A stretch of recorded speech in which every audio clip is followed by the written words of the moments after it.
The Elves of Mount Fern. The elves are the dearest and most mischievous little people in all the world. They live in Elfland, and Elfland can be found in every corner of the globe. They take up their abode in the wooded hillsides, beside murmuring streams, or in deep leafy forests. In the dead of night, when all the world is still, they steal from their dwellings and start on their merry midnight rounds. They dance in the moonlight on the soft dewy lawns under the wide-spreading trees. They visit their neighbors and friends among the elves, and their neighbors and friends among men. The elves can see and not be seen. They can hear and not be heard, and are so light and nimble for their movements that they can float through the air like a leaf in the wind. Once upon a time there was a company of elves that lived in a stone wall. They had left their home in the forest glade for a season in the giant world, as they called our world, because it seemed so big to them. While they were wandering about in search of a place to settle, they came upon a hole in a stone wall that exactly suited them. It was so snug and comfortable. The elves were very much delighted and at once decided to make their home there. The wall belonged to Dr. Templeton. He liked privacy, and so he had this high stone wall built all around his garden and grounds.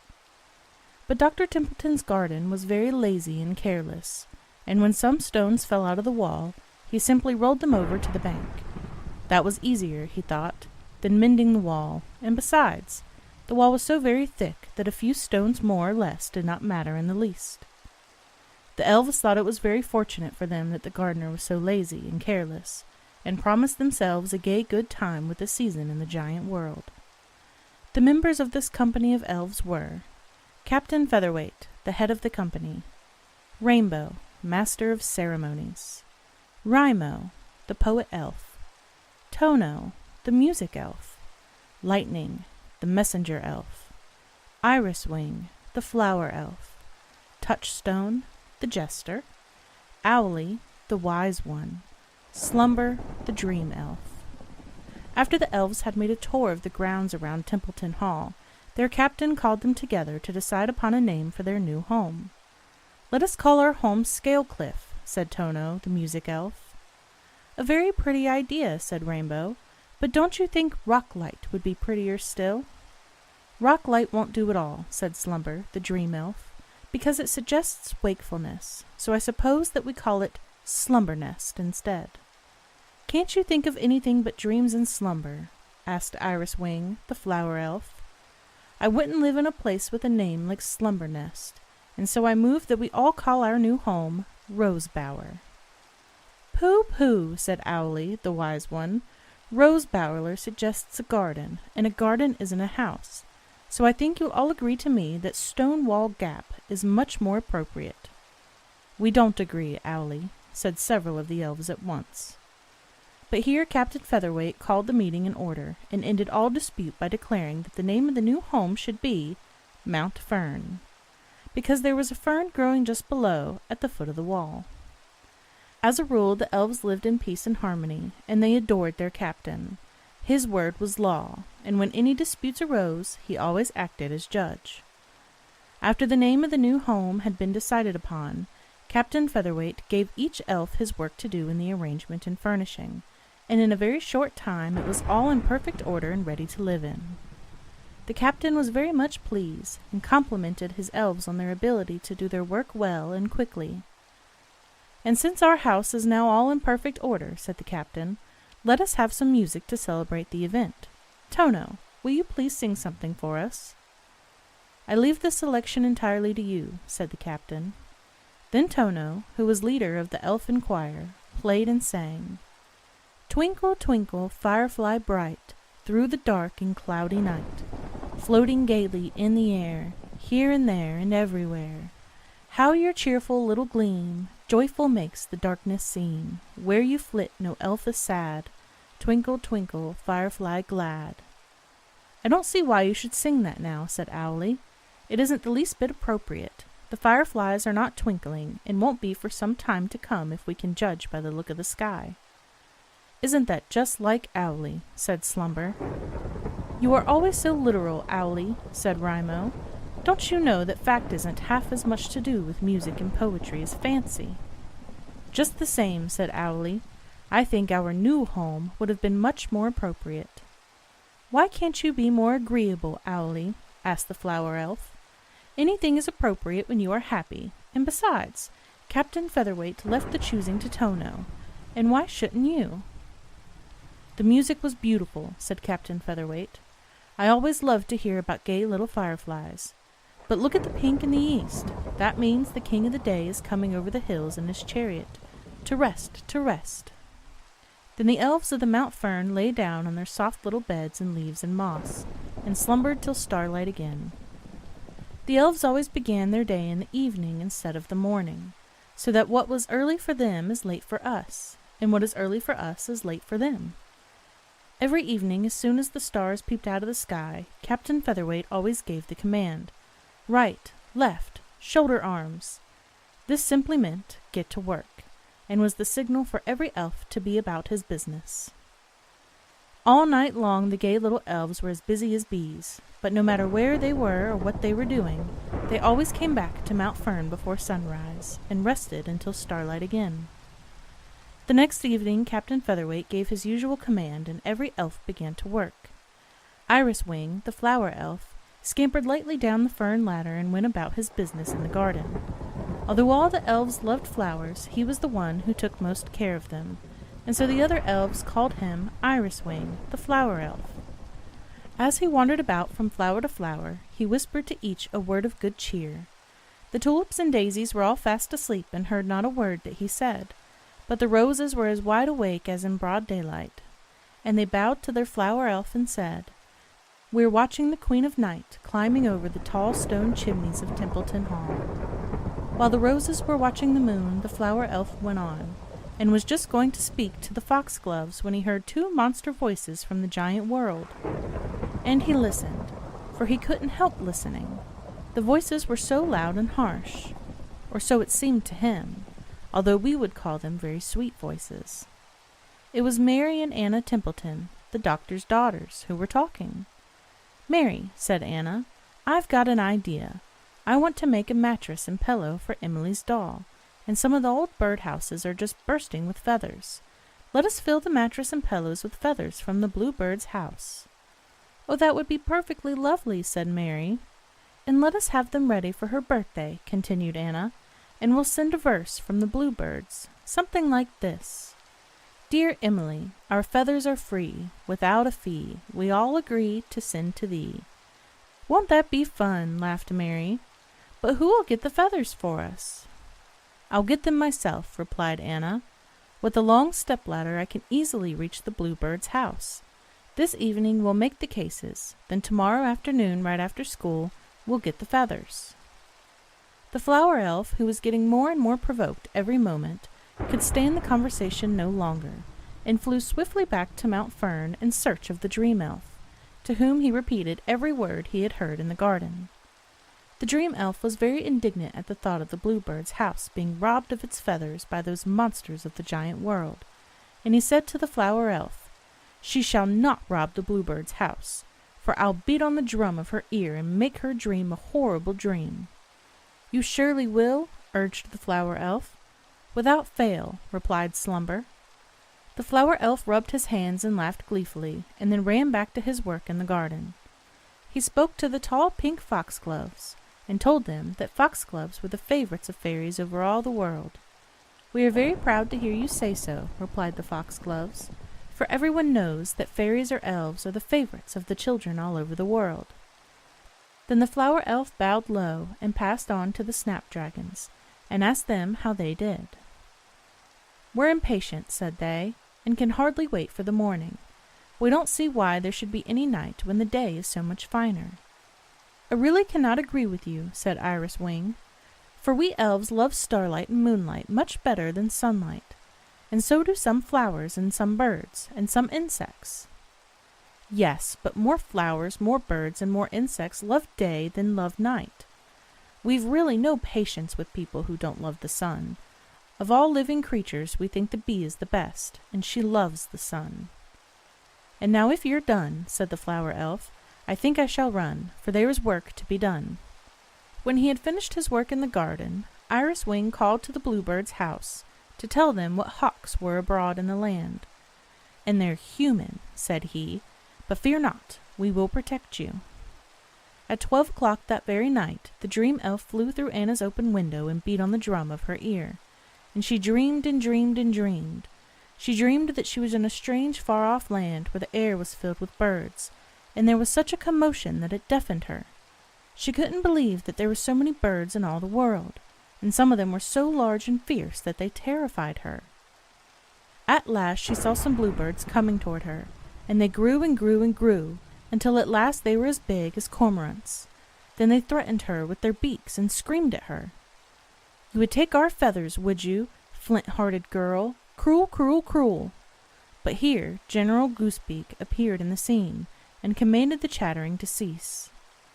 "This case," said he, "must be tried by King Crest and his council."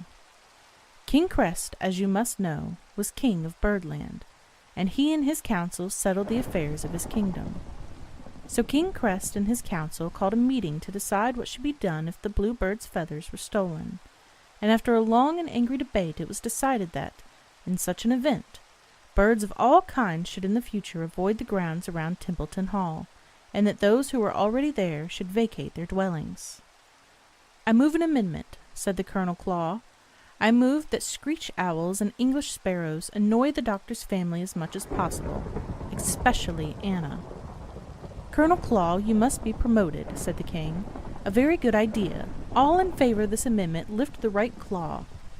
At this, every bird lifted the right claw, and the motion was carried. When the council was adjourned, all the birds passed Anna in a single file, and each, as he passed her, pecked on her arm or her face until she was black and blue. At this point the dream elf, thinking his work well done, hastened back to Mount Fern. On the way he met Tono, floating about on the wings of a song. Each elf had related what he had done since they parted, and both laughed heartily at the fun that they had with the giant world. "And now," said Slumber the dream elf, "won't you sing the swan song before you retire?" "I can't," said Tono, "too small of an audience. But I'll drink to your health in a glass of honeydew before we say good night." Early the next evening Captain Featherweight commanded Iris Wing to take a pitcher plant and go in search of honeydew for breakfast. "I am tired of lily-dew," said the captain. "Get clover honeydew, and I prefer the red clover to the white." At this command the flower elf hurried off in the direction of the apple orchard, for it was only yesterday he had seen fine red clover under the apple trees. After he had filled his pitcher plant with the sweet red clover honeydew, he went into the rose garden to see how roses were growing. They were all doing beautifully, and especially the American Beauty Rose, who was very tall and stately. "I am so glad to see you," said she to the flower elf. "I am feeling blue. It is not so very gay here, and we need something to cheer us up. Can't you persuade Captain Featherweight to give a ball and invite the flowers? I know he's very hospitable, for I would not ask it." "A request from you is a command as well as a compliment," said the flower elf, "and you honor us all in the asking." So saying, Iris Wing bowed low to the American Beauty Rose, and waved his hand in adieu. But as the flower elf was leaving the rose garden, he heard someone sobbing, and looking up, he saw that he was directly under Anna's bedroom window. So up he flew and sat on the window ledge, for he wanted to know if her dream had made her change her mind about the bluebird feathers. Between her sobs she was telling Mary her dream, and when she had finished she said, "I hate the birds. I won't have them in my garden any longer. I'll get Papa to pull down all the bird houses and chain a cat to every tree. I am almost scared to death." The flower elf chuckled merrily to himself, and started back to Mount Fern. When he reached the mulberry tree and stood in the middle of the garden, he heard a cow, cow, cow, and looking up, saw Colonel Claw perching on one of the lower branches. Colonel Claw belonged to the crow family, and always dressed in black. "Good morning, Colonel Claw," said Iris Wing. "Welcome to the Templeton Garden.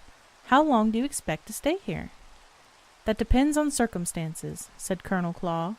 "I am on duty here. I have been sent to look after the interests of the bluebirds, and to report to General Grosbeak." "Then you are doubly welcome, for our interests are the same," said Iris Wing. "May I offer you some honeydew? It's red clover." "No, I thank you," said Colonel Claw. I prefer grasshoppers and caterpillars when I am hungry." "Shall I catch you some?" asked the flower elf. "Thank you, no," said Colonel Claw. "It is my rule to never breakfast until 5 o'clock, and I prefer them fresh." "Are you very hungry?" asked the flower elf. "Yes, very," said the colonel, "but I belong to the army, and discipline must be maintained." Then Iris Wing bowed low to Colonel Claw and bade him a good evening, saying that he hoped to see him soon at Mount Fern. When Iris Wing reached Mount Fern, he found that breakfast was ready, and so all the elves sat down and drank the red clover honeydew which he had brought from the apple orchard, with some berries and nuts, which was their usual breakfast fare. While they sat at the table, the flower elf related all he had seen and heard and done that evening. He told the elves that Colonel Claw was in the neighborhood, and had taken up his abode in the mulberry tree, and when he repeated the conversation he had with the gentleman, Captain Fairweight commanded Lightning, the messenger elf, to catch some grasshoppers and caterpillars for Colonel Claw, just in time for his breakfast. "Give him my compliments," said Captain Featherweight, "and tell him that I shall give myself the pleasure of calling upon him tomorrow evening."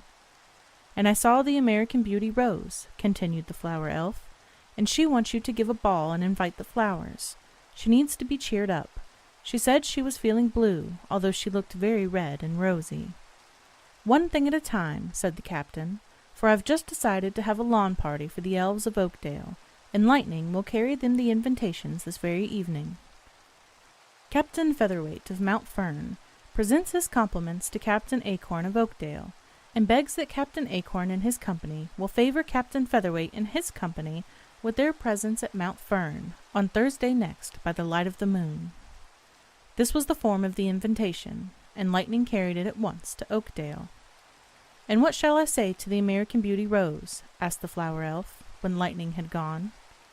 "My best respects to the American beauty," said Captain Featherweight, "and tell her that it will give us much pleasure to entertain the flowers, and the ball shall be given 2 weeks from tonight, in honor of the Queen of Flowers, which, as you know, is the rose."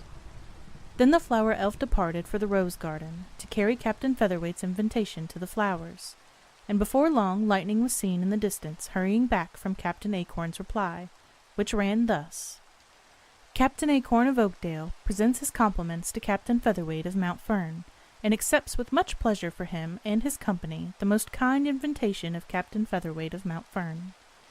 "And now," said Captain, when he had read the reply, "we must prepare for our guests. The finest piece of lawn is under the great white oak tree, and there we will play skyball.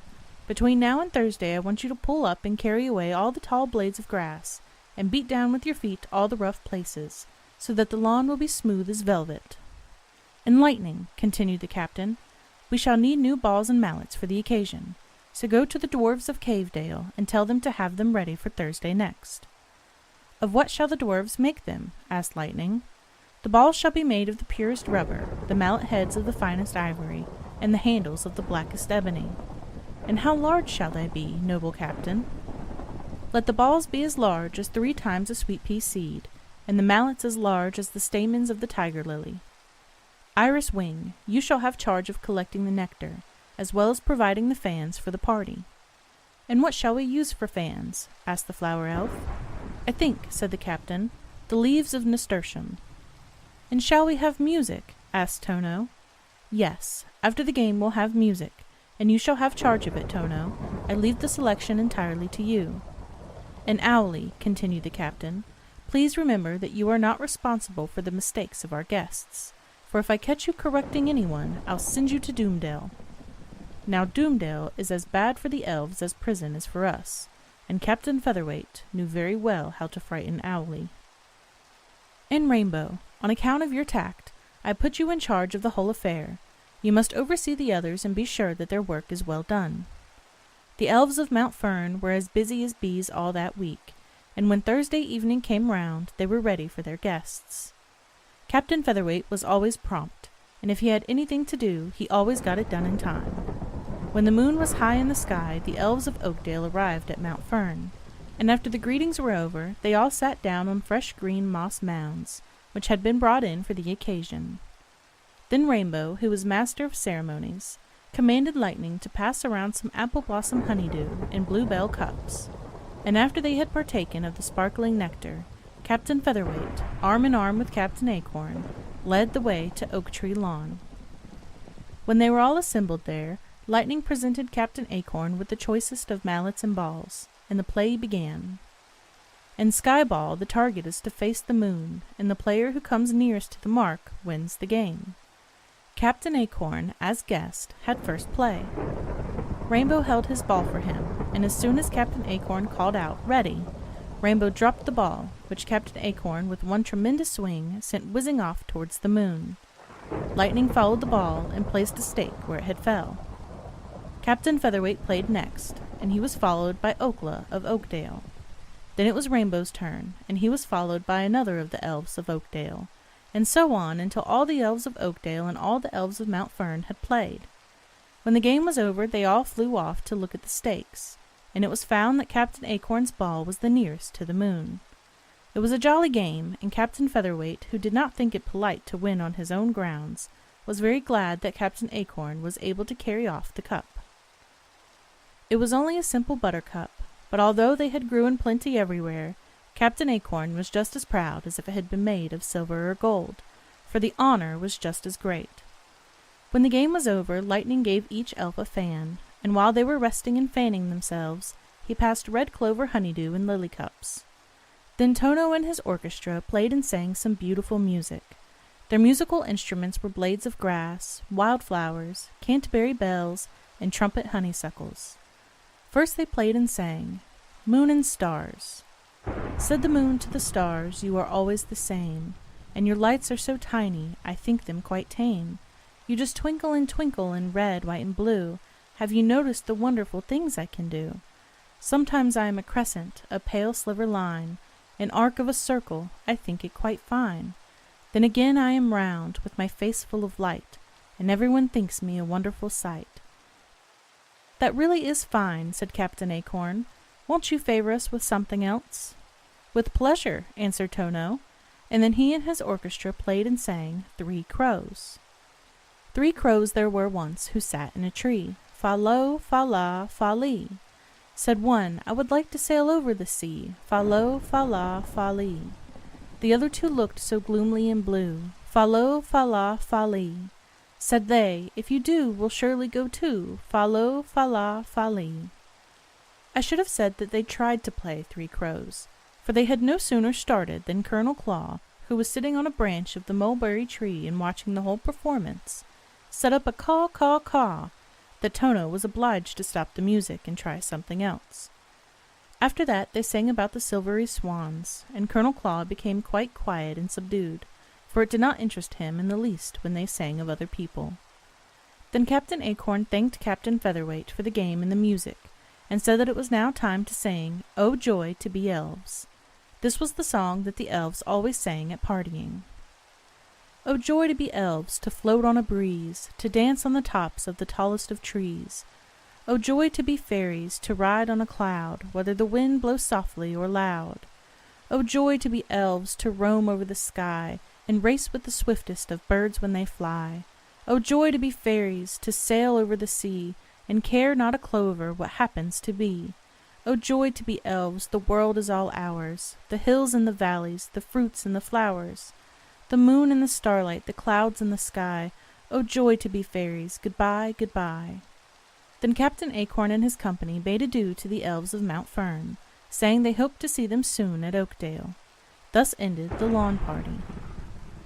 The next evening at starlight, Captain Featherweight said that it was time to begin preparations for the ball. "The ballroom shall be the soft velvet lawn under the linden tree, and we'll dance by the light of the pale silver moon. But we'll have to provide ourselves with fireflies, too, in case a cloud should cover up the moon. So, Owlie, will you please be diligent in catching fireflies between now and next Thursday evening, for I want thousands of them. So many fireflies, tied by the gossamer threads to the lower branches of the linden tree, will make us quite independent of the moon. And Lightning," continued the captain, "it shall be your duty to provide seats for the ladies, and I know of none more comfortable than fresh green moss mounds, and we'll arrange them in a circle around the linden tree. And Tono, you will of course have charge of the music, and I want you to invite the butterflies to accompany the orchestra. The butterfly soft minstrelsy shall tune our hearts to sweet accord. But beetles, wasps, and bumblebees we cannot have, they are much too forward. Our berries, fruits, and honeydew would disappear by magic sure, if these creatures should invite, their very names I can endure.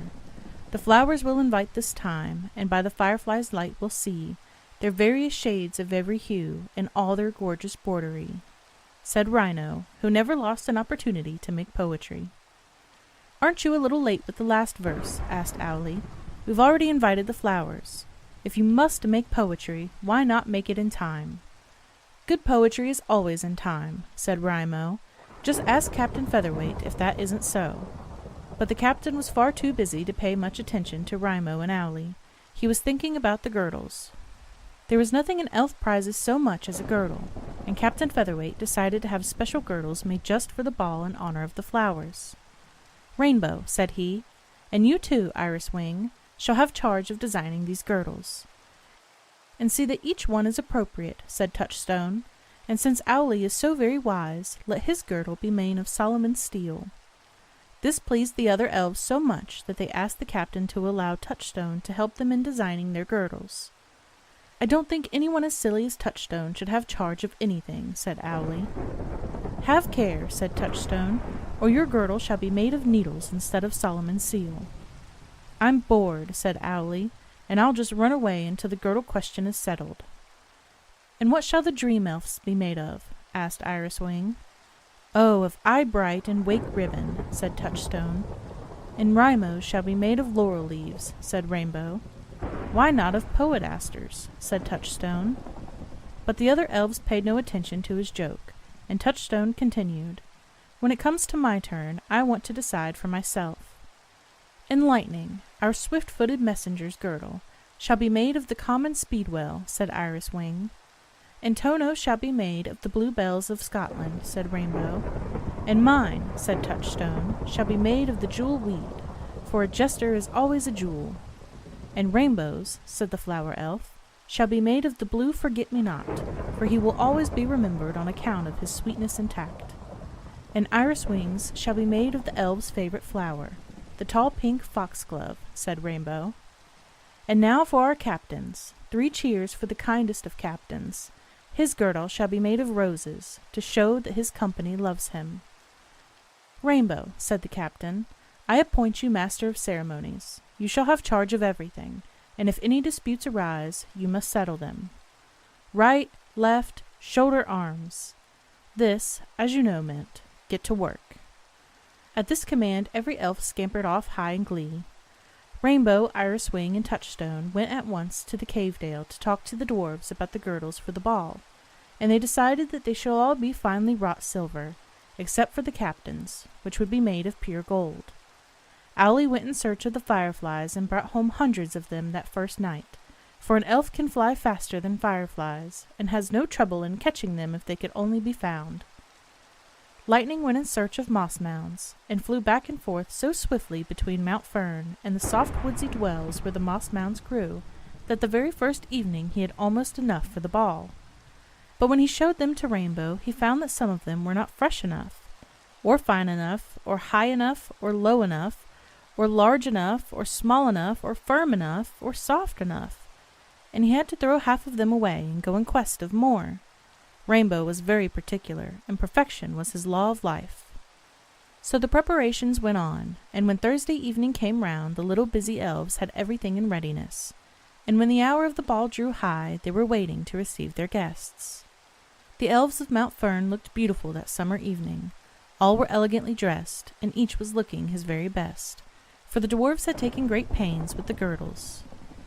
Captain Featherweight was dressed in purple and gold, because, as he said to the other elves, kings and queens from time immemorial had always dressed in purple and gold, and as he was the representative in Templeton Gardens of the king and queen of the elves, it was only right that he should dress in honor of his rank. Rainbow was dressed in pale blue, and with his girdle of forget-me-not and white lace collar, he looked more like a flower than an elf. Rhymo, the poet elf, was dressed in white and green, and of course his girdle of laurel leaves, which the 3 elves had designed, and the dwarves of the cave-dale had wrought. Slumber, the dream elf, was dressed in silvery gray, and in addition to his girdle of Eyebright and Wake Robin, he wore a poppy in his hair, for the poppy, as you know, is the emblem of forgetfulness. But it was only a silver poppy, not a real poppy, of course, for the ball was in honor of the flowers, and all the flowers were expected to join in the dance. The Linden Tree was a magnificent sight that summer evening, with its myriads of tiny fireflies twinkling like little stars. It was like a giant candelabra in the center of a ballroom, only far more beautiful, and the lawn underneath was as smooth as the smoothest velvet, and at regular intervals there were soft, comfortable seats of fresh green moss mounds. Raimo saw the flowers coming and burst forth into verse. At last the gala night appeared, the moon was bright, the air was clear, and just at 12 from far and near the flowers in couples did appear. And Captain Featherweight was radiant in his golden girdle of roses. When the flowers appeared, he and the other elves greeted them graciously, and led each one to a comfortable seat made of soft green moss mounds. Then Rainbow gave a signal to Tono, and the music began. The opening music was, "Welcome to Mount Fern." "Oh, welcome to Mount Fern, ye flowers bright and gay, your presence would brighten the rosiest day. Your smiles and your sunshine great happiness bring, so mortals and fairies your praises do sing." Tono had composed the music and Raimo the words, just for the occasion, and the beautiful flowers bowed their heads in grateful acknowledgment of the compliment that had just been paid them. When the opening music ceased, Captain Featherweight declared that it was now time to open the ball, and with a very low bow he offered his arm to the American Beauty Rose, led her to the center of the lawn, and the dance began. "How beautiful you are tonight," said the captain. "That's because I am happy to be in such good company," said the American Beauty. "But I am not always so happy, and lately I have been feeling quite blue. What do you think Dr. Templeton is going to do with the roses? Why, only a week ago I heard him telling his wife that he thought it looked more dignified to have nothing but lawn in the front of the house, and that he thought he would move the rose garden to the back of the house near the shrubbery. I don't know when I have felt so humiliated. I really don't think I could stand it. Why, when I lived in White Oaks, I was the pride of the family, and I was given the most prominent part of the garden, in front of the parlor window, and every morning early and many times throughout the day, Miss Chesterton came to see me, and she called me Queenie and Beauty, and said I was a joy and a delight." "And so you are," said the captain, "for everyone knows that Rose is the queen of all flowers." These kind words quite cheered up American Beauty, and she blushed a deeper crimson as she and the captain glided away over the soft velvet lawn. Raimo was dancing with a pansy. "Look at that daffodil over there," said he. "See how gloomy he looks, and the amaranth is trying to cheer him up.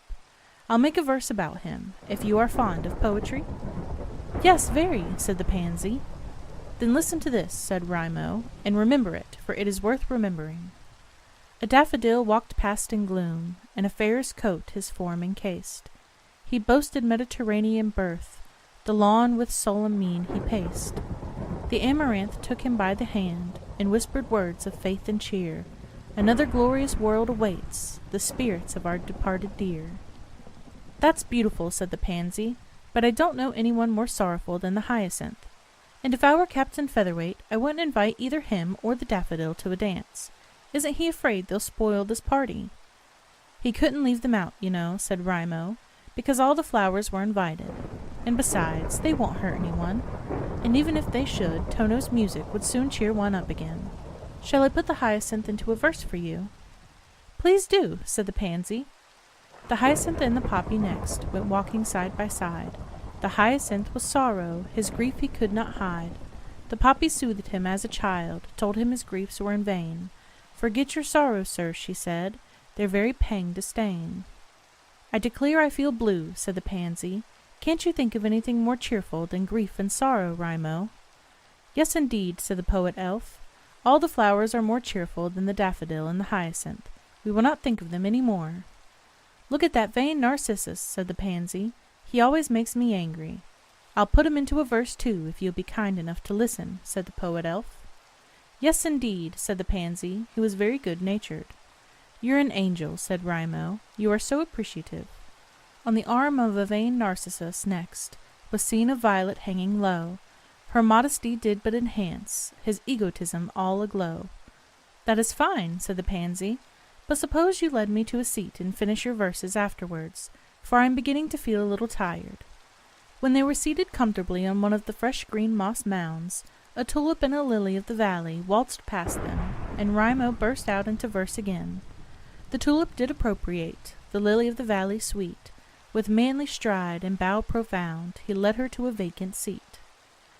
"Keep right on with your poetry," said the pansy. "Don't stop to give comments, but make a verse as each couple passes us." "You're the most delightful partner I have ever had," said the poet elf. "You are so sympathetic." "The beautiful forgive-me-not was lover true and tried, of dainty daisy innocent, and he walked by her side. A red rose danced with a lily fair, and he said as he whispered in her ear, 'My pure sweet lily, you are my queen, I love you, dear, I love you, dear.' The gorgeous sunflower, bold and brave, approached the shy white sickleman. But here the poet elf looked hard at the pansy, and saw that she was fainting. So he brought her a drink of water in an acorn cup, and begged her pardon 1,000 times. "And please don't tell Captain Featherweight about the poetry," implored Raimo, "for if he thinks I've bored you, he'll send me to Doomdale." Then Rainbow came along and asked the pansy for the favor of a dance. And Raimo, who saw no one without a partner, sat on a moss mound and watched the dancers. The music was grand, and the flap-flap of the butterfly's wings beat time with the strains of the orchestra. The elves were happy, and so were their guests, for Captain Featherweight was a charming host, and even the daffodil and hyacinth were enjoying themselves. The flowers were truly beautiful, and were so light and airy in their movements that it was a delight to watch them, and they danced until the morning light dimmed the glow of the butterflies, and then all of the flowers, led by the American Beauty Rose, thanked Captain Featherweight for the honor he had done them, curtsied low to him and all his company, and bade them adieu. Thus ended the ball. At starlight the next evening the elves of Mount Fern were up and about their business as usual. "I think," said the captain, "that we'll stay here a long time. I like the neighborhood. I like the trees and the garden and the birds, and I think we're just as well off here as anywhere else for the present. I'm fond of Colonel Claw, too. He's a good fellow, even if he is a crow." "Speaking of angels makes them appear," said Touchstone, "for he comes." When Colonel Claw arrived at Mount Fern, he was cordially welcomed by all the elves. "Have a perch," said the captain, "and make yourself at home." Rainbow thought of everything, and as soon as he knew that Colonel Claw was in the neighborhood, he had the branch of a tree brought in and fixed in one of the cracks of the wall, for it wasn't good for a crow to sit on a chair or a moss mound. "I just dropped in to see if you intended to celebrate Emily's birthday in any way," said Colonel Claw. "It is only a week from today, and as the bluebird's house is still undisturbed, I thought it would not be amiss to call a council of the birds in the neighborhood, and see if they would be willing to serenade her." "A capital idea," said Captain Featherweight, "for nothing adds so much to a festive occasion as good music, and I don't know any music more delightfully than a bird chorus. I thought myself of engaging the insect choir to serenade her, but before deciding that I wish to consult you. I want the choir to perform in the evening, and I wondered if the insects would be safe from the night hawks and the whippoorwills." "They surely will for that one evening," said Colonel Claw, "for I'll send a carrier pigeon with a note to General Grosbeak this very evening." "How will this do? Colonel Claw presents his compliments to General Grosbeak. He begs to state that Emily Templeton's birthday is a week from today, and craves his kind permission to issue a proclamation to nighthawks, whippoorwills, and other insect destroyers to stay away from the Templeton Gardens on the evening of that day, as it is hoped that the insect choir will take part in the celebration of Emily's birthday." "That is excellent," said Captain Featherweight, "but do you think he will grant your request?" "He'll know," said Colonel Claw, "that I wouldn't have asked this for Emily if anything had happened to the bluebird's house." Then Colonel Claw departed, saying that he hoped to be able to soon show Captain Featherweight General Grosbeak's reply. After he had gone, the captain called his elves together to decide what they should give Emily for her birthday present. "I move that we give her a violin, so that she can have music wherever she goes," said Tono. "A violin isn't music," said Owlie, "and how could she have music whenever she goes, when she can't even play a note? You are so unpractical, Tono. Let's hear a suggestion from someone else." "I suggest a book of poems," said Raimo, "and I'll add some of my own. A book never gets out of tune, and it is a constant source of delight." "That depends entirely on the book," said Owlie, who didn't at all approve of Raimo's suggestion. "Don't you think a banquet would be nicer than anything else?" asked Flower Elf. "No," said Owlie, "because the house will be full of them anyway. That would be like carrying a fish to a fisherman. Can no one think of anything more suitable and appropriate?" "I can," said Slumber, "for I dreamed only last night that Emily wanted a necklace." "The best suggestion I have heard," said the captain. "A necklace is just the thing, and I'll send Lightning this very evening to the dwarves' Cavedale to ask them to have it ready for her birthday. And Tono, you will please compose some music for the occasion. And Rimo, will you make some verses to suit the music? Or perhaps it would be better the other way around, but I leave that entirely to you. With the insect choir, the bird chorus, the elven choir and orchestra, Emily's birthday will be very well celebrated. Shall I make a verse to accompany the necklace?" asked Rimo. "Not a bad idea," said the captain. "Shall I engage the insect choir?" asked Lightning. "That is my business," said Tono. "Anything that has to do with music you will please leave to me. I'll attend to that this very evening." "Not at all," said Captain Featherweight. "Not unless we hear from Colonel Claw. How would you like to have the insect choir devoured in the midst of the serenade?" Then the music elf bowed low to the captain in token of obedience, and said, "Your word is law, noble captain." "Right, left, shoulder arms," cried the captain. At this command every elf scampered off and went to work. Iris Wing went into the orchard to see if the bees had been working there during the day, and had done their work well. But the flower elf did not think so, and he called at the honey bees' hive to say that he was not quite satisfied. The bees were very indignant that the quality of their work should be questioned, until the flower elf explained that the elves had charge of growing the plants, and that he was responsible for Templeton's grounds. "Captain Featherweight," said he, "is very strict, and if I don't make a good report I'll lose my place and be sent to Doomdale." "We understand," said the bees, "and accept your apology." "And then, of course, it may perhaps be barely possible," suggested a sister bee, "that the work of the dying honey bee was somewhat at fault." Honey bees were humming and smiling in orchard gay. They were working hard for honey, and were up since break of day. Many trips to many blossoms helped to fill honey sacks, and richly powered salmons showered gold upon their backs. Said one sister to the other, "Why is it you linger so? Who will feed you in the winter, when the food supply is low? I'll report you at the homestead, and sister shall decide, at the council of the bee bread, if you'll longer there reside. I don't care for your queen or council, I don't care for your hive or bees. I am weary carrying honey to the homestead from the trees. Can't you see my wings are shattered, and my flight is growing slow? I'm all in rags and tatters, I am ready now to go to the land of blessed perfume, to the heaven of the blessed, where all toil and care are ended, and the honey bees have rest." These verses made the flower elf very thoughtful, so thoughtful that he flew straight into Rainbow, who was flying in another direction. "Excuse me," exclaimed Rainbow, which meant, of course, "Excuse you."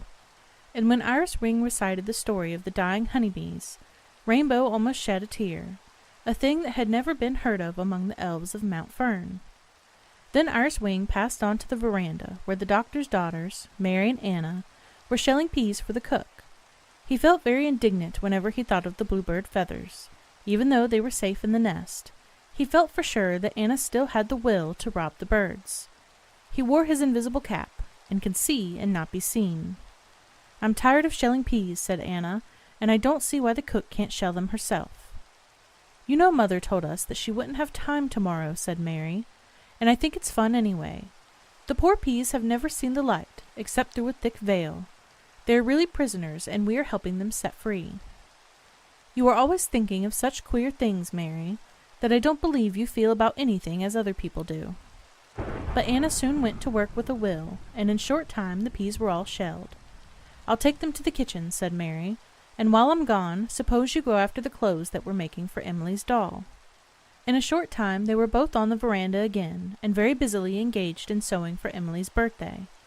"What are we going to do for the feathers, for the mattress and pillows?" asked Mary. "Why, haven't I told you?" said Anna. "I asked Mother about it. She said she had a pillow which she didn't need, and that we might have it for Emily's doll. If I'd only asked her in the first place, I don't believe I would have had that terrible dream." When the flower elf heard this, he departed, for he had great many things to attend to that evening. He wanted to see how the wildflowers were growing in the woods nearby, For it occurred to him that although Emily might have all cultivated flowers that she wished for on her birthday, a banquet of wild flowers could not be amiss. So off he started in search of them, and when he was quite sure that he knew exactly where all the different kinds grew, he flew back to Mount Fern. When he arrived there, he found that all other elves were at home and were listening to the General Grosbeak's reply, which Colonel Claw had just brought over. It ran thus: General Grosbeak presents his compliments to Colonel Claw, and begs to state that it will give him much pleasure to issue an order to all insect destroyers to avoid the grounds of Templeton Hall on the evening of Emily's birthday. And now, Tono, said Captain Featherweight, you have my full permission to go ahead and do your best for Emily's birthday. And Lightning, you may now go to the dwarfs' cave-dale and tell them to have the necklace ready for a week from tonight, and let it be wrought in fine filigree gold and a dainty design of lilies and roses. After the captain had given commands to all elves as to what the duty of each should be for their following week, they all ran away and began to make their plans for work. Tono, said Raimo, I want your advice. You know I have to make a verse to accompany the necklace. How would this do? A necklace by the elves designed, of rose and lily intertwined, and by the dwarves of Cavedale wrought, a birthday gift to you we've brought. It may be all right, said Tono, but if I were you I would make several, and then let the captain decide which he likes best. A very fine idea, said Raimo, who liked nothing more than making verses, and I'll compose something bright and gay, for we must not forget that it is a festive occasion. I'll go now, said Tono, and see that all the musical instruments are in perfect tune. When Raimo was left alone, he busied himself with making verses that should be both happy and pleasing, trying first one rhyme and then another, and wondering which would please Emily most. For Captain Featherweight had told him that the object of birthday parties was to make the owner of the birthday glad and happy. When the verses were finished, he brought them to Tono, who was busy selecting the insect choir and testing their voices so that there should be no discordant note.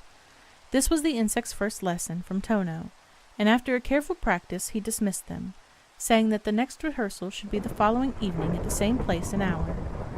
As soon as the insects were gone, the Elven Choir appeared, accompanied by the Elven Orchestra, with their wind instruments, stringed instruments, cymbals, and drums, and Tono took the verses which Raimo had made and set them to music. And never before in all their experience had the Elven Choir and Orchestra received such drilling and training. And at the same place and hour every night for a week, the elven musicians came to practice. Every elf was busily engaged in doing his best for Emily's birthday, for if the elves of Mount Fern undertook to do work, they always aimed at perfection. Lightning was busy in all sorts of ways, for whenever there was a message to send or an errand to run, the captain always called on Lightning. Rainbow was a kind of court of last appeal before the time came for the final rehearsal on the eve of Emily's birthday, when Captain Featherweight was to judge of everything. Colonel Claw, too, was busy all that week selecting the sweetest singers for the bird chorus, for although he did not sing himself, but only conversed, he was very particular as to the birds he should ask to take part in the celebration. So he invited the musical blackbird, but as he is a very great mimic, Colonel Claw warned him to be on his guard against imitating the rough and hoarse notes of other birds. He also invited the bobolink, the song sparrow, the vesper sparrow, the wood pewee, the indigo bunting, the robin, the purple finch, the vireo, the meadowlark, the riri, the hermit thrush, the bluebird, and all the warblers who might serve as background or accompaniment. The cedar bird was Colonel Claw's great problem, because, as he said, his voice is inferior. But he knew that Cedar Bird would be very much hurt if he did not invite him, and he knew, too, that Dr. Templeton and all his family were particularly fond of the Cedar Bird family, and so Colonel Claw was puzzled and perplexed, and he carried his difficulty to Rainbow and laid the case before him. Rainbow advised Colonel Claw to invite the Cedar Bird, for, said he, it is to be such a gay and festive occasion that there should be no sad hearts in Templeton Garden, but tell him to be sure to sing softly, softly. Dear sir, kind sir, said Colonel Claw, you are always so amiable, and your counsel so admirable, that I take your advice, your wish is my law. And so Colonel Claw invited the Cedar Bird, and he kept saying, softly, softly, so that there should be no mistake as to what was required of him. And all birds entered into the spirit of the celebration, and came each day in joyous throngs to practice. They were greatly excited all that week, for they had never before been asked to take part in festivities for little girl's birthday, and they spent far more time than usual preening their feathers and taking their baths, until they felt that they were looking their very best. The insects, too, were very particular about their appearance, and swam and dove in the pool of the fountain, and dried themselves in the sun so that there should be no particles of dust sticking to them. And on Thursday, the great day, Colonel Claw, Tono, and Rainbow marched all the birds and insects down to the river for the final bath and preening. They used the surface of the water as a mirror, and when they were perfectly clean, Colonel Claw commanded that all birds to alight on the nearest tree to plume and arrange their feathers. And Tono, who had charge of the insects, told him to fly to some shrubs that were growing near the river. "When I blow 3 blasts on my bugle," said Tono, "fly quickly to Templeton Garden, and alight on the flowering hawthorn that grows north of the mulberry tree." "And when I give 3 caws," said Colonel Claw to the birds in the oak tree, "fly swiftly to Temple Garden, and alight on the tall elm tree to the east of the mulberry tree." Then Tono and Rainbow returned to Mount Fern, and Colonel Claw to his perch on the mulberry tree. Colonel Claw knew all about the birthday party, for he had heard it from the elves, who in turn had heard Mary and Anna talking about it. He knew that after the guests arrived that they were to have supper in the hall, and that after supper they were all to come out to the garden and play games around the mulberry tree. The party was at 8 o'clock, and precisely at 8 Colonel Claw gave 3 loud caws to the birds in the oak tree. Tono blew 3 long blasts on his bugle, and as soon as these signals were given, the birds and the insects all flew away to the hawthorn and the elm near the mulberry tree. When the elves arrived at Templeton Hall, they heard strains from a great orchestra, and the air was rich with fragrance and flowers. They entered unobserved, for an elf has many ways of making himself invisible, and does not have to be seen unless he wants to be. Emily was standing in the middle of the parlor dressed in a fine Persian lawn, adored with blue ribbons. And soon the doorbell rang, and again and again and again, until all the guests were assembled, and they each wished Emily a very many happy returns of the day. Then Emily led her guests to a large verandah all covered with roses and clementines, and there supper was served. The tables were covered with beautiful flowers, and all kinds of fruit and turkey and chicken and tongue, hot rolls and hot biscuits, brown bread and butter, after which came the ice cream and cake. And such cake! It was made in the form of a great big shoe, and lined with silver paper. Inside the shoe there were dolls and toys for every one of the guests, and the great big doll for Emily, just like an old woman who lived in the shoe, and all the little guests said it was the nicest and funniest birthday cake they had ever seen. And as soon as supper was over, Emily led her guests to the mulberry tree, which stood in the middle of the garden. Dr. Templeton was prouder of this tree than anything else in the garden, for he believed it to be the great-grandchild of the mulberry tree which Shakespeare planted at Stratford so long ago, and whenever there was company at Templeton Hall, Dr. Templeton always brought them out to the garden to show them the mulberry tree. On the evening of Emily's birthday it was hung with Chinese lanterns, from top to bottom, all in gay colors of the rainbow, and around this beautiful tree Emily and her guests danced and played games by the light of the lanterns, until the birthday party was over. But just then a strange thing occurred, not strange to the elves, who knew all about it, but to Emily, her guests, and her father and mother. For Rainbow, the elf, appeared on the green and daintier little gentleman never was seen, his blue satin coat with silvery leaves embroidered in wreaths, his white silken hose and gilt-buckled shoes, and his blue forget-me-not girdle made an exquisite picture.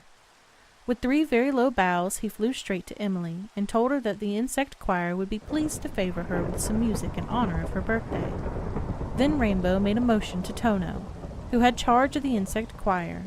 Tono gave the word of command, and the fiddlers, drummers, and pipers of the insect world appeared. The short-horned grasshoppers were there with their bows and fiddles. The musical cicadas were also there with their high-tuned kettle drums, and the meadow grasshoppers were playing zip, zip, zee, zip, zip, zee.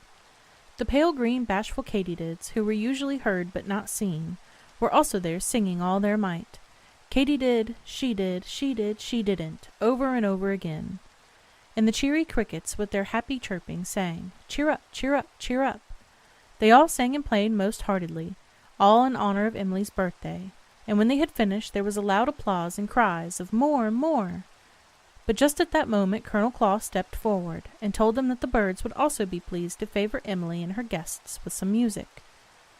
A starling, whom Colonel Claw had taught to make a speech for the occasion, stepped forward and said that as all the birds in Templeton Garden had most been kindly treated, and even had fine, comfortable houses provided for them, that they wanted to show their appreciation by helping to celebrate Emily's birthday. Then the starling, bowing low, turned to Emily and added, "In the name of all the birds of Templeton Garden, I wish you a great many happy returns." So saying, he returned to the elm tree. Colonel Claw gave the word of the command, and the music began. The birds were the sweetest of all the sweet singers, and the chorus was grand. It was a billow of a song that rose and fell like the waves of a mighty ocean. At times no one voice could be heard distinctly. Again, the flute-like notes of the wood thrush, the purple finch's rich, melodious warble, or the beautiful thrill of the vireo could be heard quite plainly above the chorus. The birds were jubilant. Never before had they sung with so much strength and sweetness, and when at last the music died away in gentle cadences, Emily and her friends clapped their hands in glee, and said that they had never in all their lives heard anything so beautiful. Then Tono, at a signal of Captain Featherweight, bowed low before Emily and said, "The elves of Mount Fern take this opportunity to express their thanks of their comfortable home in Templeton Garden, and beg that their choir and orchestra may be allowed to take part in the celebration of your birthday." Emily was very much delighted, and said that anyone was fortunate who had the elves for friends. So the Elven Choir and orchestra flew up into a large white oak tree that stood near the mulberry tree, and there they played and sang the music which Raimo and Tono had composed for the occasion. The Wish of the Elves. 'Tis a festive occasion which brings us today to sing thy high praises in a musical lay. Your life in its morning dawns glorious and bright, with promise of sunshine and gladness and light. May future years bring thee the gifts of most sublime, great courage and wisdom, and hope for all time. Emily knew she had never heard of anything half so wonderful. She told her father and mother that this was the most splendid day she had ever lived, and that she not know how she was ever going to wait until her next birthday, for she thought birthdays were the very nicest days in all the year. Just as she said this, she saw Captain Featherweight and Raimo coming toward her. The captain carried a box, and she wondered if she were really going to get another present after all she had already received. Raimo began to speak, and he recited the verse he had made for the necklace. The elves of Mount Fern are so glad to discern, when a young girl is kind, good, and wise, that they are prone to reward, when her birthday comes round, with a gift that will gladden her eyes. Accept then this necklace of gold, and wish that you'll never grow old, in faith, hope, and charity, truth in its rarity, goodness and kindness untold. Then Captain Featherweight took the necklace of the fine filigree gold and placed it around Emily's neck, and Emily felt like a queen, and she told her father and mother that she was the happiest girl in the whole wide world. Thus ended the birthday party.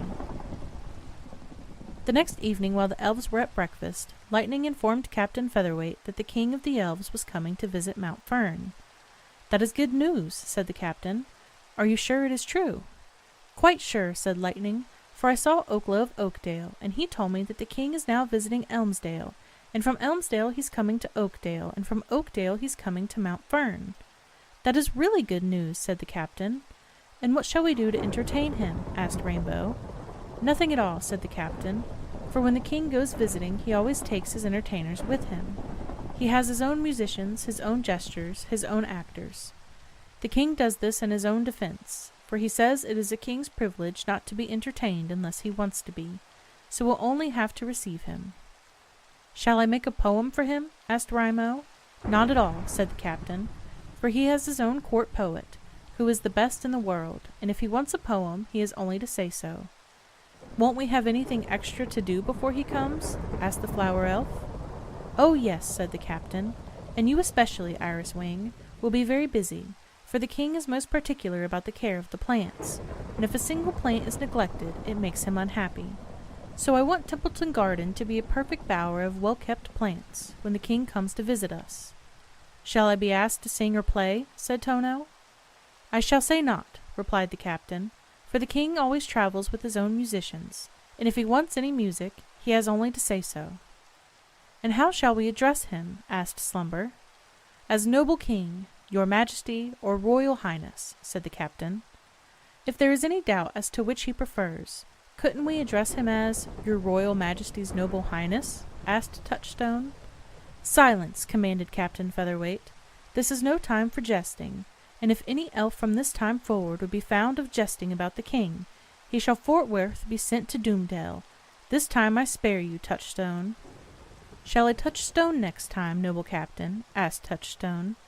But as soon as he saw that the captain was really angry that he should joke in this way about the prison walls of Doomdale, he immediately got down and bended the knee and begged the captain's pardon. And Captain Featherweight, who was anxious that they should all live in harmony, graciously granted it. "And Owlie," continued the captain, "I warn you not to be too clever. I should think that Prince Pregio would be a warning to you. Don't you remember how everybody hated him because he was so clever and let everybody know it? And that it was only when he concealed the fact that he seemed no cleverer than other people that they began to love him." "I'll do my best," said Owlie, "but if I am as clever as you say, it is my nature to be so, and I cannot help it." "You can be clever and tactful too," said the captain. "Take Rainbow for your model and learn from him. And if you ask a question of the king, you must say, 'Your Royal Highness, may I be permitted to ask?' and so forth. But you must not say, 'May I ask, Your Royal Highness?' Your Royal Highness or Your Majesty must always come before I or me when you are addressing the king. Rainbow, as usual, I put you in charge of the whole affair. You must instruct the others in the proper etiquette for the occasion.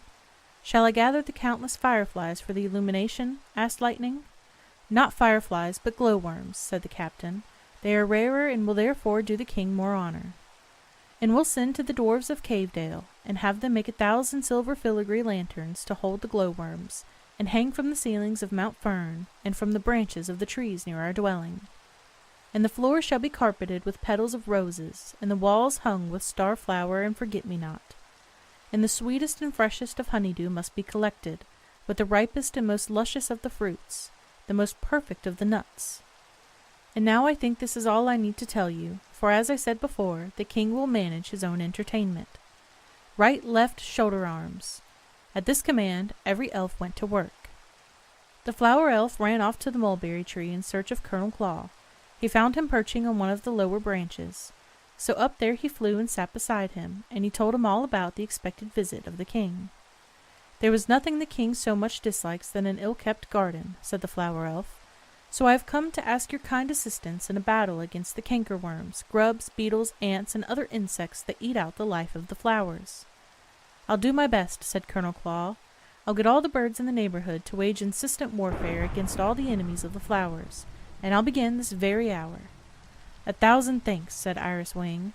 "You have my undying gratitude, and if I can ever help you, be sure I will." Then the flower elf bade adieu to the Colonel Claw, and went in search of Slumber.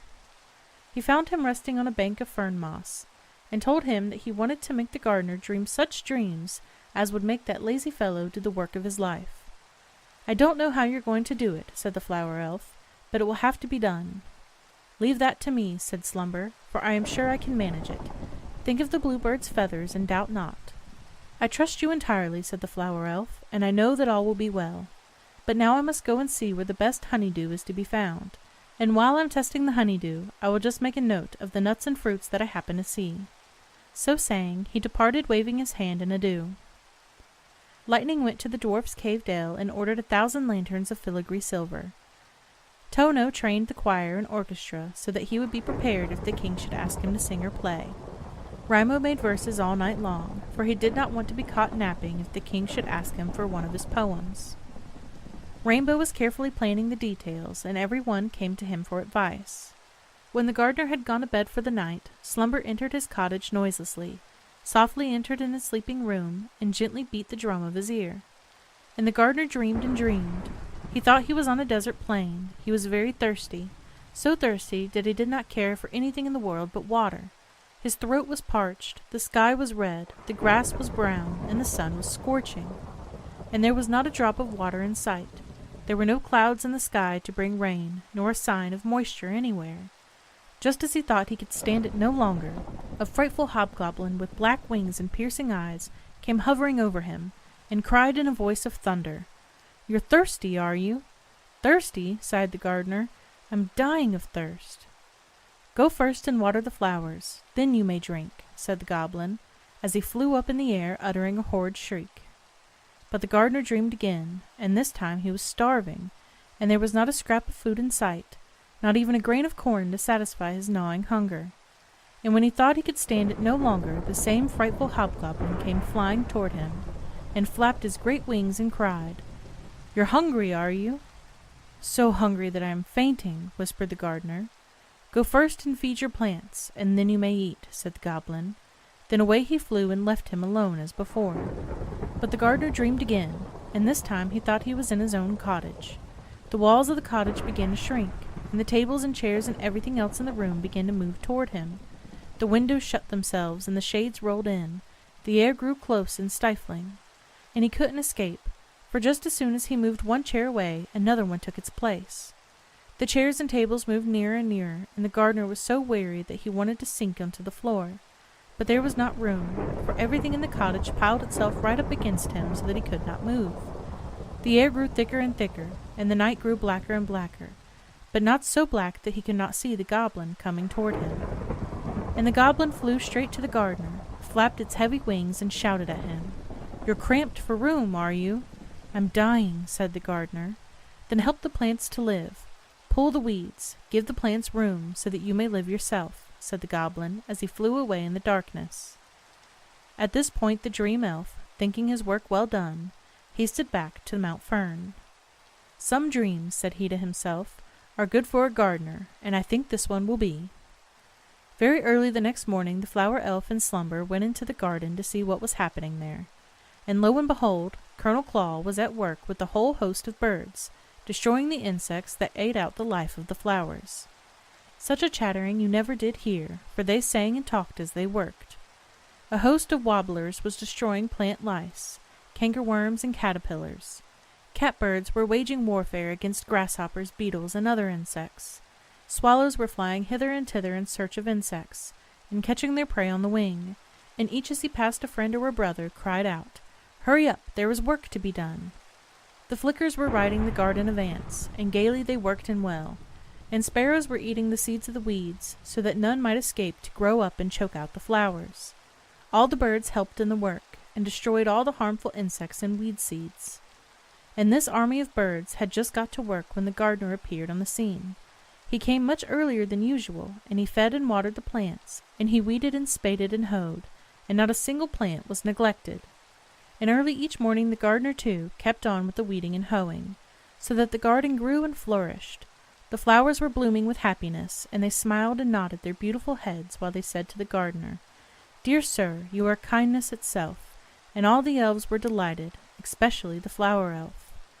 Dr. Templeton, too, was delighted, and he and his wife came oftener than usual to walk in the garden and admire the beautiful flowers. One evening at starlight the captain received a message from the king, saying that before a week would go by he would visit Mount Fern, for he planned to be there on the Tuesday next at the full of the moon. At last the great night arrived, and the elves were all dressed in oak leaves in honor of the king, for the oak is the king's favorite tree. And of course they wore their girdles, for on a great occasion an elf would no more think of going without a girdle than a young lady would think of going to a party without her slippers. From the entrance of the Templeton garden all the way to Mount Fern, the pathway was strewn with flowers and studded arches. The first arch was made of laurel, to show that the elves honored their king. The second was made of roses, to show that they loved him, and the third arch was made of pansies, to show that they always thought of him. The arches and shrubbery were hung with silver filigree lanterns, and the glowworms shone and shed their soft lights around. And Lightning, the messenger elf, who had been sent out in the evening to watch for the arrival of the king, returned in great haste just at midnight to say that the king was coming, for the king's herald had blown 3 blasts on the bugle to proclaim his majesty's approach. Then the elves of Mount Fern took their silver trumpets and blew 3 answering blasts as a greeting to all the king's company. 2 elves were stationed at each of the arches, and they bowed down and bended knee as the king passed by, and cried, "All hail, noble king!" And when the king and his retinue arrived at Mount Fern, Captain Featherweight was there to receive them. After the greetings were over, Rainbow and Iris Wing led the king to a flower throne, which was made of the softest and sweetest of pansies. Then Rainbow took a golden goblet and bowed down before the king and said, "Noble king, will you drink?" "I will," said the king. So Rainbow took the pitcher plant and poured out some sparkling nectar, and the king took the goblet and drank and refreshed himself. Iris Wing bowed down before the king and asked, "Noble king, will you eat?" "I will," said the king. Then Iris Wing took the freshest and ripest of nuts, and the most delicious of fruits, and brought these to the king, and he ate and enjoyed them. When the king had partaken of nuts and berries and nectar, he said to the captain, "Captain Featherweight, I long have wanted to visit you in your company, but duties of state have prevented. I am delighted with Mount Fern. Your home is a bower, your furnishings dainty and elegant, and your fare is delicious. Tomorrow we'll visit the gardens. This evening we'll spend in quiet conversing, in puzzles and riddles, conundrums and puns. I love a good joke when I am tired of affairs of the kingdom." Captain Featherweight, bowing low, replied, "Your Majesty's wish is our pleasure." Then the king, looking up at the ceiling, was struck by the soft glow of the filigree lanterns, and asked the captain what lighting he used.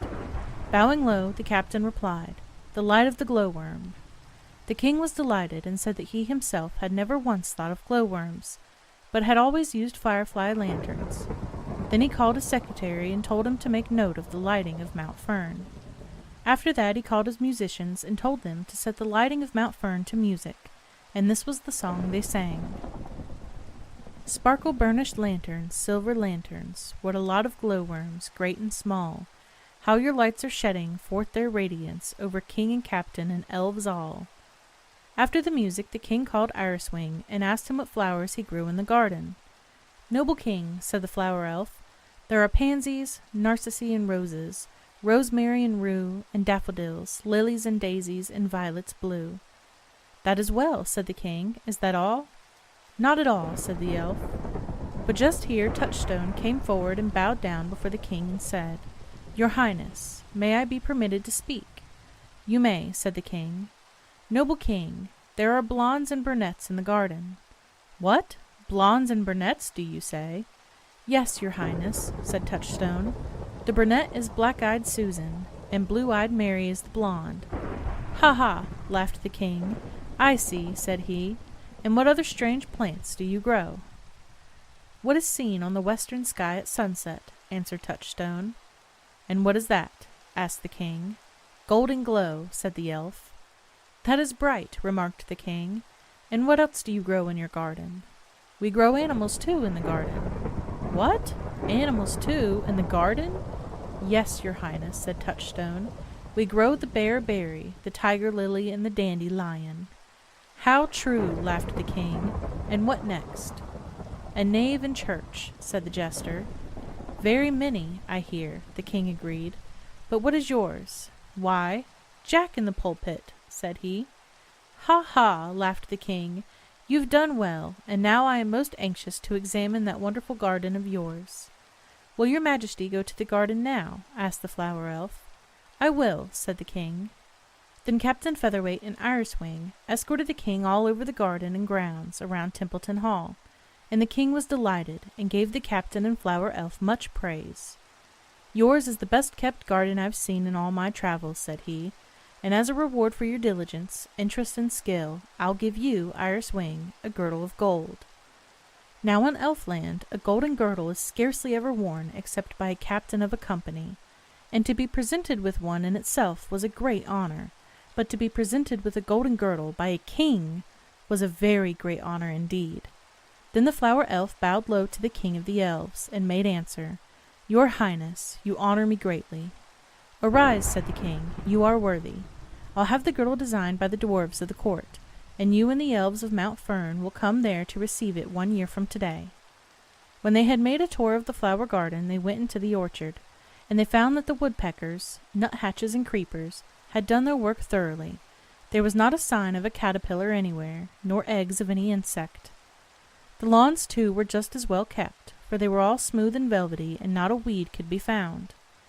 And the more he examined the grounds, the more pleased was the king, and he constantly cried, "Captain Featherweight, I am delighted." As soon as he had returned to Mount Fern, he said to the captain, "Let your elves be seated round me on the soft rose petals, so lavishly strewn on the floor as a carpet." Then he told them all how delighted he was with his visit to Mount Fern, and how much he enjoyed the birds, the trees, and the flowers in Templeton Garden.